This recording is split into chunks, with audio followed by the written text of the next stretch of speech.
रतिराज प्रभू, नवपदी प्रभू, रामगोविंद प्रभू आणि सगळी सेवेच्या टीमला खूप खूप धन्यवाद देते.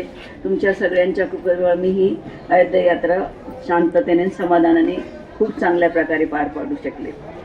दुसरी गोष्ट म्हणजे तुमच्या सगळ्या भक्तांचं साधेपण बघून, साधा सिंपलपण बघून माझं मन खूप प्रसन्न झालं. पण मी एक मात्र सांगू इच्छिते की आपण यात्रेत येतो, सगळ्यांचा संघ एकमेकाच्या ह्याच्यामध्ये हे करतो, सगळं काही खरं आहे. पण घरी गेल्यानंतर आपण आपल्या व्यापारात पडलो की परत आपण सगळं काही विसरून जातो. तर ते व्हायला नको आहे. यात्रेचा अर्थ आपण जे काही आहे, चांगलं जे काही आहे ते घेऊन आपल्या आयुष्यामध्ये हे करून ते पुढे जायला हवं. दुसरी गोष्ट म्हणजे मला सगळ्यात सुंदर म्हणजे रामलल्लाचं दर्शन, कारण माझी इच्छा होती की मी मरायच्या आधी मला ते दर्शन मिळावं. तर ती इच्छा तुम्ही सगळ्यांनी पूर्ण केली, त्याच्यामुळे परत एकदा तुम्हाला सगळ्यांना खूप खूप धन्यवाद. बस त्याच्यापेक्षा वेगळं मी काही सांगू शकतो. थँक्यू थँक्यू थँक्यू थँक्यू, खूप खूप धन्यवाद. हरे कृष्ण. घरी गेल्यानंतर तर ॲक्च्युली काय माहिती आहे का, आपण काय करतो, आपल्याकडे वेळ नाही आहे. वेळ नाही आहे प्रत्येकाकडे, सबब ही ठरलेली असते. पण वेळ जर काढायचा म्हटलं तर आपण काढू शकतो. माताजी पण पुरुष सगळे जेंट्स पण. म्हणजे आपण समजा वेळ नाही तर 2 राऊंड आधी करा. नाही प्रत्येकाच्या मागं जबाबदारी असतात. 2 राऊंड जसा वेळ मिळेल, 5-5 10-10 मिनटं जसं वेळ मिळेल तसं आपण 2-2 राऊंड केले. रोज 2 श्लोकात भगवद्गीतेचे वाचलं, 2 पानं आपण भागवतमचे वाचले, तरी ह्याच्यामधून आपल्याला जे काही मिळेल ते खूप लाख मोलाचं असेल. आणि सगळ्यात महत्त्वाचं म्हणजे मनशांती. मी माझं कौतुक सांगत नाही, माझा मुलगा माझ्याबरोबर नाही. कित्येक वेळेस मी गोपीनाथला गेले, कुठल्या यात्रेत गेले तर माझा मुलगा मला भेटतही नाही. पण मला त्याचं दुःख वाटत नाही. कारण का की मला इतकी माझी ही सगळी मुलं जी आहेत, माझी ती कमतरता भरून निघते. आणि दुसरी गोष्ट, आपण जी साधना करतो त्याच्या बळावर आपल्याला एक बल प्राप्त होतं. जे काही आहे ते सहनशक्ती करायचं आणि भगवंत आपल्यावर आपोआप ती कृपा ठेवतात.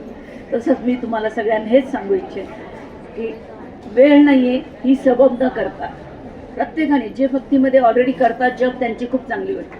पण नवीन लोकांना मी स्पेशली सांगेल की तुम्ही 1-2 ठीक आहे, शेतीची कामं आहेत, सगळं काही आहे, पण आपण सगळं काही करतो, रोजचं जेवण करतो, सगळं काही करतो, गप्पा मारतो, सगळं करतो. पण त्याच्यातूनही हे 2 राऊंड केले तरी म्हणजे आपण हळूहळू प्रगती करतो. आणि सगळ्यात महत्त्वाचं म्हणजे आपल्याच आयुष्याचं कल्याण.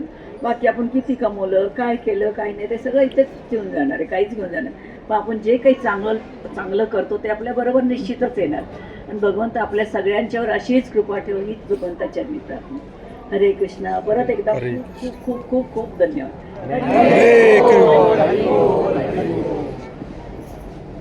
हरे कृष्ण. तर माताईंचं एवढं मोठं योगदान आहे.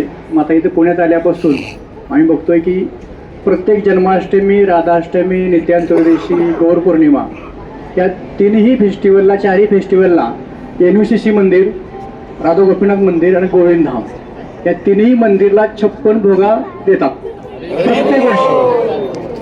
आणि विशेष योगदान म्हणजे जर आता आम्ही आश्रमात राहतो तर दररोज माताजी ब्रह्मसाठी प्रसाद बनवून देतात. त्यांचा प्रसाद आल्यानंतर प्रसाद सुरू होतो काउंटिंग. तर फार मोठं योगदान माताईंचं आहे. अतिशय अगदी की आईप्रमाणे सर्वांना सांभाळ करतात. पहिल्यापासूनच आईच आहे. आई आपल्या मुलांसाठी करतेत ना. म्हणजे बघा, तुमची जी आई आहे रिअल ती खूप लांब आहे. मी म्हणते मी तुमच्या जवळ आहे, तुम्हाला मंदिरात सगळ्या फॅसिलिटी, माझ्यापेक्षाही चांगला प्रसाद मिळतो. पण मी म्हणते एक घास आईच्या हाताचा, प्रेमाचा, त्याच्यात फक्त प्रेम आहे. मी काय करते, मी काय देते ह्याची व्हॅल्यू नाही. पण आईच्या हातचा प्रेमाचा एक घास मिळतो, एवढंच, बाकी काही नाही. तर आपण पुन्हा एकदा माते धन्यवाद देऊया. त्या आले, आपल्याला प्रेरणा भेटली. एकदा आपण हरे कृष्ण म्हणून धन्यवाद देऊया. हरे कृष्ण कृष्ण कृष्ण हरे हरे, हरे राम राम राम हरे हरे. हरे कृष्ण.